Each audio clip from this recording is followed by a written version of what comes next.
Ընդհանրապես ինչու՞ն է կանում ամբողջ աշխարհում կոլեգիալ մարմինների ստեղծման անհրաժեշտությունը։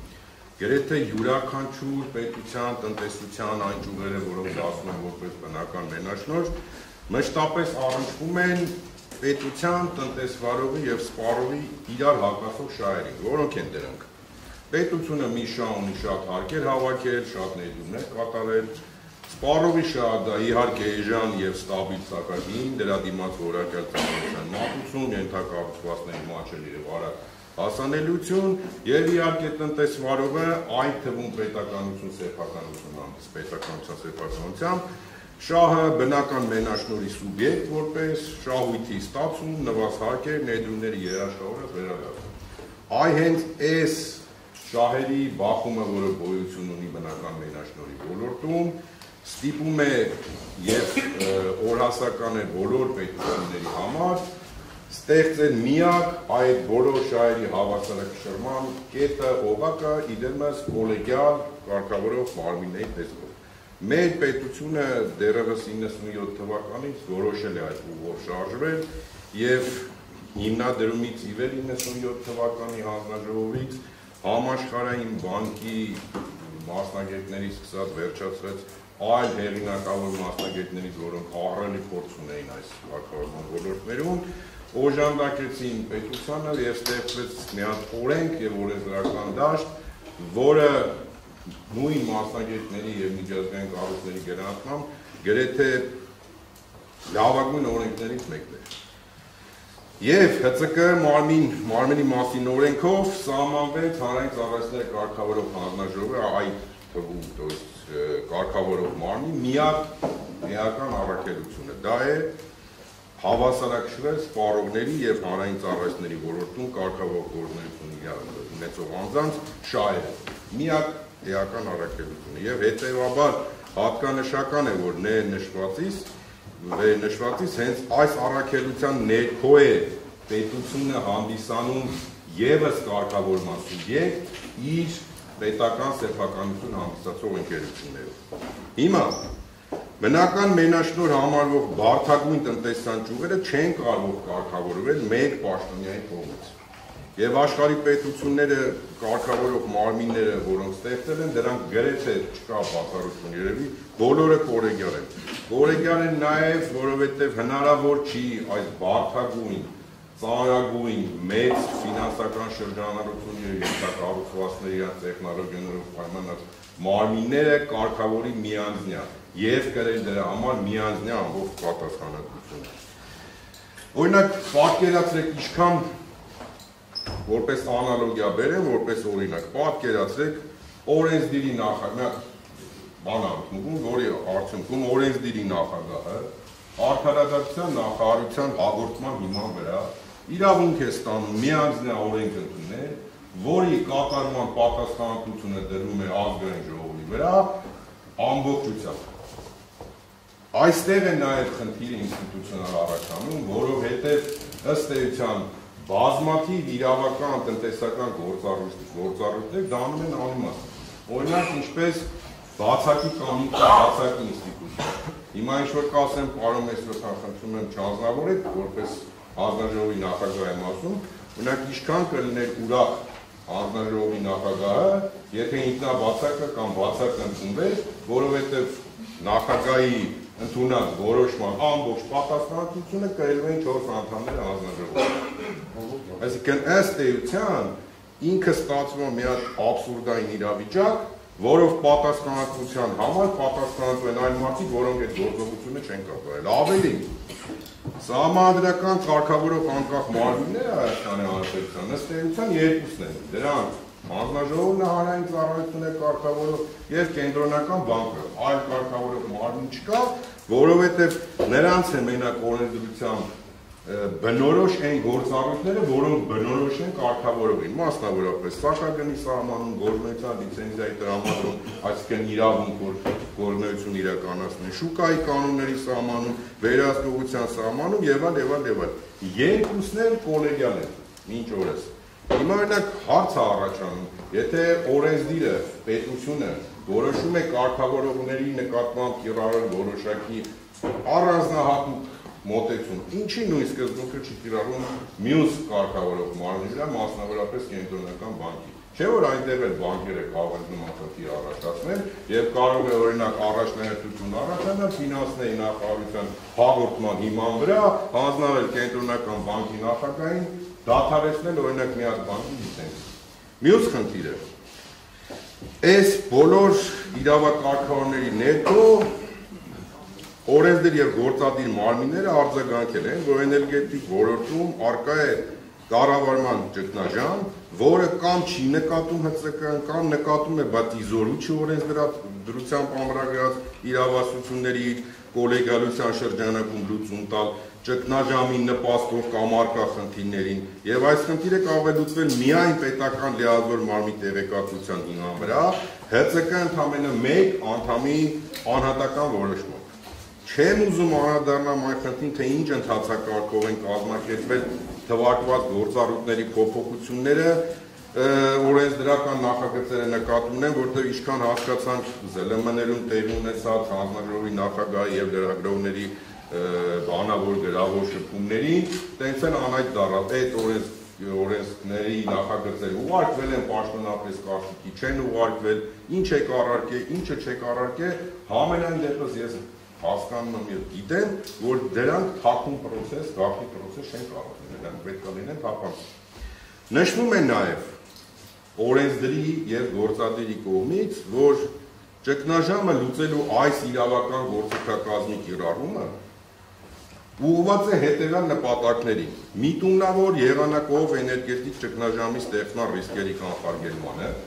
իմիջիայլոց սա թե օրենսդրական նախաձեռնության հիմքում դրված թե կառավարության կողմից է պաշտոնապես հայտարարվել, երկրորդը հանրային կապի ապահովումը պետական անվտանգությանը սպառնացող հնարավոր ռիսկերի վերացումը եւ հետցում տեղի ունեցած չարաշահումների քողարկման բացառումը եւ հետագա չարաշահումների կանխարգելումը։ Եթե բոլորդ հարգելի ներկաներ լսեցիք, գրված է առկա ժամանակով որպես փաստ, բայց դեռևս որևէ փաստ մենք չունենք այս պայծրությամբ, չէ՞ այդ պայծրությամբ, հա։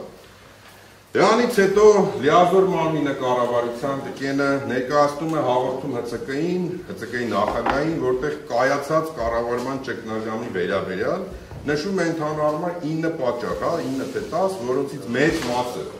վերաբերում են հենց տկեն իրավասություններին եւ դրանց լուծումը հենց իրենց իրավասությունների ներքո է, կամ պետական սեփականություն հանդիսացող կարգավորված անձանց տիրույթում է, ուրեմն նշված թվային տվյալները կամ չափելի չեն, կամ հաշվառելի չեն, կամ ինչ-որ անհասկանալի սկզբունքով են գրած, օրինակ բերեմ մի հատ մի միլիոնատ բողոքը, որ հեծը թեժ գծով ստացել է, կարող է մեկը սխալվել է, եղել, էլի ներառված։ Դրանց մի վարսը գտնվում են կարգավորող իրավասության ներքո եւ տկենը ընդհանրապես գործառույթների հետ կապ չունի։ Վերջո օրենսդրությամբ ամրագրած այն սկզբունքը առայն, եթե նույնիսկ այնպես մտածենք, որ լիազոր մարմինը հանդես է գալի օժանդակողի դերում, օժանդակումը չի նշանակում նույն ինֆորմացիան վերցնել կարգավորողից եւ նույն ձև վերադարձնել կարգավորողին։ Պետք է որոշակի վերլուծություն արվի, անալիտիկա եւ այլ։ Բայց ինչևէ, փաստ ենք հարգելի ներկաներ, որ հետ ՓԲ-ում տկենի մատնանշված խնդիրների ամբողջականությունն է հանդիսանում վերը թվարկված ճգնաժամի հաստված պատճառները։ Չի կարող առանձին խնդիր դիտարկվել, այդ դեպքի ամբողջական լինի։ Ու ինչ է ստացվում։ Դրանից հետո թե ինչ ներքին ընթացակարգով, ինչքանով որ ես հանձնաժողովի անդամ աշխատել դրա համար ասում, ՀՑԿ, որ մասնագիտական ստորաբաժանման կողմից պարզ չէ քանի օրում եւ այլ, ՀՑԿ շուտ 25 տարվա պատմության մեջ առաջին անգամ հանձնաժողովի նախագահի կողմից 1A անհատական որոշում է ընդունում եւ ուղարկվում է, հարուցում է վարույթ։ Իմիջիայլոց ինչև ես այս հարցերը բարձրացնում, թե պարզ չէ ոնց, որտեղ կարգավորողի սկզբունքներից մեկը թափանցիկ աշխատանքի ապահովումը, այս մասում ամենայն դեպս ոչ կարգ կա, ոչ էլ թափանցիկություն, ընկալելի չի։ Հիմա առնվազն ինձ մոտ բազմաթիվ հարցեր են առաջանում այն տիրույթների հետ, որտեղ օրենսդիրը վերնշած օրենսդրությունների փոփոխությունից հետո չի ենթադրել որևէ մի ուճուր անհրաժեշտ գործողություն համալիր տեսանկյունից, հա, որ կարելի է ապահովել օրինակ ՀՑԿ-ի նախագահի որոշակի գործողությունների կանխատեսելիություն կամ շարունակականություն։ Մասնավոր օրինակ բերեմ, օրինակ կանխատեսել է օրենսդիրը, որ պետք է վարույցի պարոն Մեսրոպյանի որոշմամբ, բայց ով պետք է երկարաձգնի անհատական որոշումը պարոն Մեսրոպյանի նախատեսած չի, թողած է 5 կարգավորումը, որ դա վարչական վարույթ իրականացնող մարմինն է իրականացնում։ Հիմա ինչ է պարզվում վարույթի ավարտին։ Պարզվում է, որ տկենեն հաղորդման մեջ մեծ չափերի խնդիրները, ամբողջականությունը, այսպես ասած, այդքան էլ ամբողջական չի, քանզի ներկայացած կետերից, եթե 9 կամ 10-ը հիմա լավ չեմ հիշում, առնվազն 6-ը թե 7-ը տկեն տիրույթում չեն ընդհանրապես։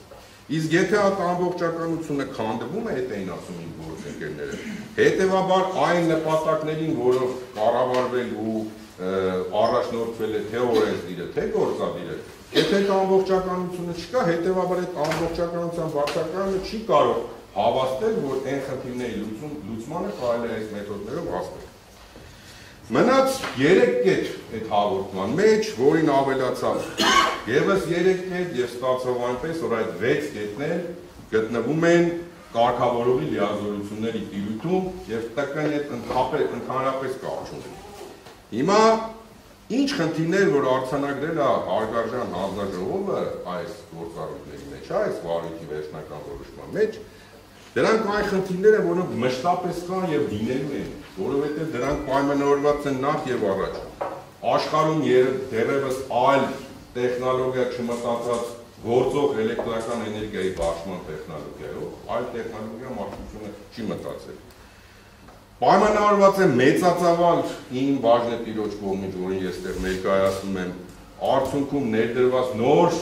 ժամանակակից հաշվառման էլեկտրաէներգիայի մեթոդներով, որոնք հնարավոր չի, որ ներդրման ժամանակ նման խնդիրներ չառաջանա։ Վառ օրինակը վերջերս արկա համակարգի խափանումներ։ Կարգավորողը արկային զրկեց լիցենզիայից, ամբողջ Հայաստանի Հանրապետությունը զրկված է մի քանի օր որոշակի ֆինանսական գործողություններ անելով։ Համեմատելու հանգիստ տեղ ունենք, հարգելի հանձնաժողովականներ։ Եվ վերջապես, իհարկե, այս գործունեությունը միանշանակ կապված է մարդկային գործոնի հետ, իսկ մարդը ցավոք սրտի Աստված այնպես է ստեղծել, որ մշտապես սալական է եւ կարող է այդ գործոնի հետևանքով առաջացնել եւ վնաս եւ օգուտ։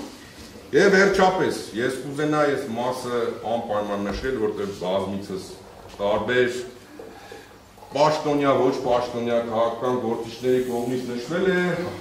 ինչի այս ամենը տեղի ունեցել, որովհետև կա որոշակի ՀՑԿ-ի անգործության մատնվելու խնդիրը։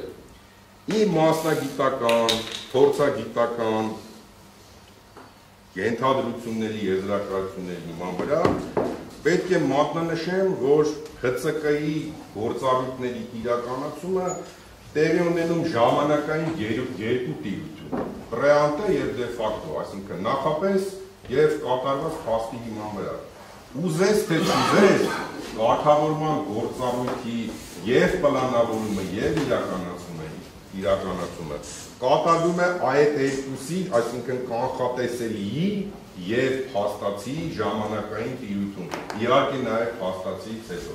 Սա սակագների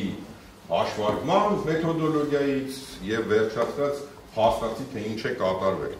Ավելին ասեմ ձեզ, եթե որպես օրինակ բերեմ օրինակ